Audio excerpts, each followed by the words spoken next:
आज हम सीखेंगे जंतुओं में लैंगिक जनन। हम जानते हैं कि लैंगिक जनन में दो जनक यानी पेरेंट भाग लेते हैं।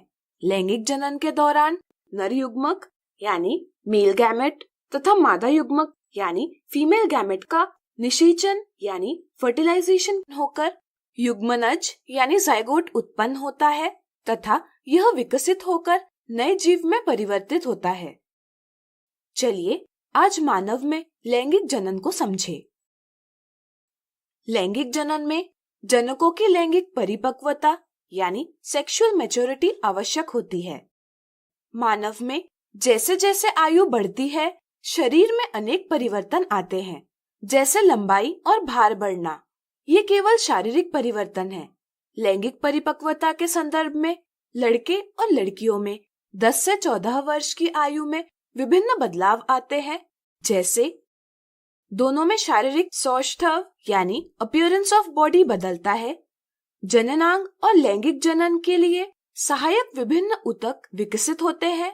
लैंगिक परिपक्वता के विभिन्न लक्षण दिखाई देते हैं, जैसे पैर एवं हाथ पर महीन रोम का आना, कांख एवं जांघों के मध्य जननांगी क्षेत्र में बाल गुच्छ आना, त्वचा का अक्सर तेलीय होना तथा त्वचा पर मुहासे यानी पिंपल्स का आना इत्यादि।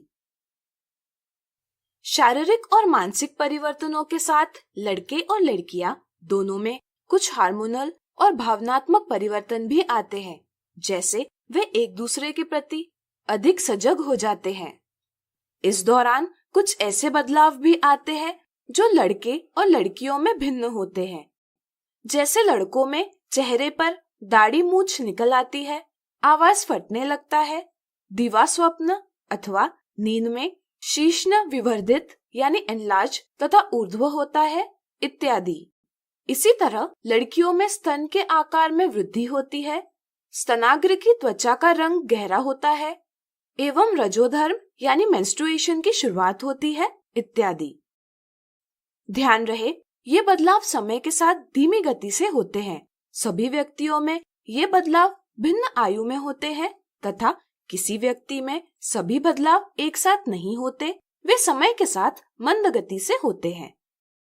जन्म से लेकर किशोरावस्था तक शरीर मुख्यतः शारीरिक वृद्धि को प्राथमिकता देता है, लेकिन किशोरावस्था के प्रारंभिक वर्षों में जैसे जैसे शारीरिक वृद्धि की दर धीमी होती जाती है, जनन ऊतकों का परिपक्व होना प्रारंभ होता है।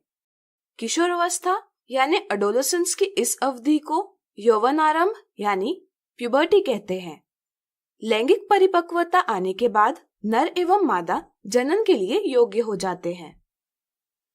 चलिए अब मानव में नर जनन तंत्र को समझें। मानव में नर जनन तंत्र में वृषणों का युग्म यानी पेयर ऑफ टेस्टिस, शुक्राशय यानी सेमिनल वेसिकल, शुक्राणुवाहिनी यानी वासा डिफरेंस, प्रोस्टेट ग्रंथि यानी प्रोस्टेट ग्लैंड, मूत्रमार्ग यानी यूरेथ्रा तथा शीश्न यानी पीनस होते हैं। प्रत्येक वृषण नर जनन कोशिका शुक्राणु यानी स्पर्म उत्पन्न करता है। चूंकि शुक्राणु की उत्पत्ति के लिए शरीर के ताप से कम ताप आवश्यक होता है, इसलिए वृषण उदर गुहा के बाहर वृषण कोश यानी स्क्रोटम में स्थित होते हैं।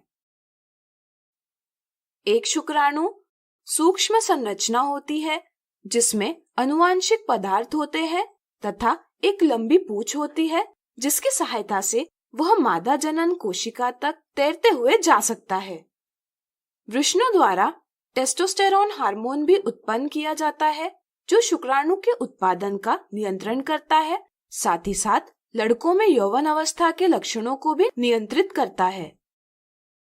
शुक्राणुओं का परिवहन शुक्रवाहिकाओं द्वारा होता है। शुक्रवाहिका मूत्राशय से आने वाली नली से जुड़कर एक संयुक्त नली बनाती है। शुक्राशय यानी सेमिनल वेसिकल और प्रोस्टेट ग्रंथि यानी प्रोस्टेट ग्लैंड से आने वाले स्राव शुक्राणुओं के वहन के लिए तरल माध्यम उपलब्ध करते हैं तथा वे उनका पोषण भी करते हैं। शीश्न इस स्राव को मादा के जनन अंग में पहुंचाता है। अब चलिए मानव के मादा जनन तंत्र को समझें। मानव के मादा जनन तंत्र अंडाशय यानी ओवरीज, अंडवाहिका यानी ओविडक्ट जिसे फैलोपियन ट्यूब भी कहते हैं, गर्भाशय यानी यूटेरस तथा योनि यानी वजाइना से मिलकर बनता है। मादा जनन कोशिका यानी फीमेल जर्म सेल जिसे अंड कोशिका कहते हैं का निर्माण अंडाशय में होता है। अंडाशय में विभिन्न हार्मोन जैसे ईस्ट्रोजन भी उत्पादित होते हैं। लड़की के जन्म से ही अंडाशय में कई अपरिपक्व अंड यानी इमैच्योर एग्स होते हैं। यौवन आरंभ में ये परिपक्व होने लगते हैं। प्रत्येक माह 2 में से 1 अंडाशय द्वारा 1 अंड परिपक्व किया जाता है। अंडवाहिका यानी फैलोपियन ट्यूब द्वारा इसे एक लचीली थैली के जैसे संरचना में ले जाया जाता है जिसे गर्भाशय यानी यूटेरस कहते हैं। बेलन के आकार जैसी ग्रीवा यानी सर्विक्स से गर्भाशय और योनि यानी वजाइना को जोड़ा जाता है। मानव नर और मानव मादा के मैथुन के समय नर के शरीर से शुक्राणुओं का योनि में परिवहन होता है। शुक्राणु ऊपर की ओर जाते हुए अंडवाहिका तक पहुंच जाते हैं। अंडवाहिका में शुक्राणु और अंडकोशिका का संलयन यानी फ्यूजन हो सकता है। इसे हम निषेचन यानी फर्टिलाइजेशन कहते हैं। इससे निषेचित अंड यानी युग्मनज यानी जाइगोट उत्पन्न होता है। युग्मनज का अनेक बार विभाजन होकर 4-5 दिनों में कोरकपुटी यानी ब्लास्टोसिस्ट एक गेंद जैसी संरचना बनती है। इसे हम भ्रूण यानी एम्ब्रियो कहते हैं।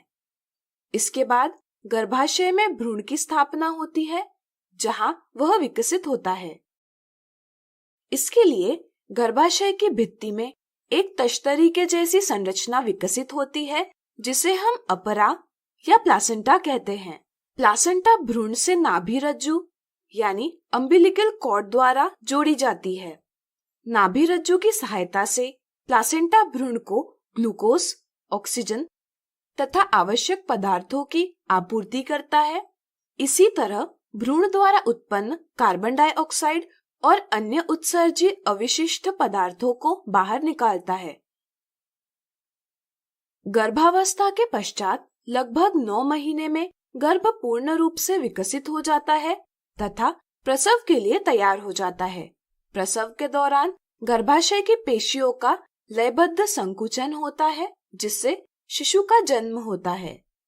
तो अब आप मानव के लैंगिक जनन की क्रिया समझ गए होंगे। तो आज हमने सीखा जंतुओं में लैंगिक जनन, लैंगिक जनन, लैंगिक जनन, लैंगिक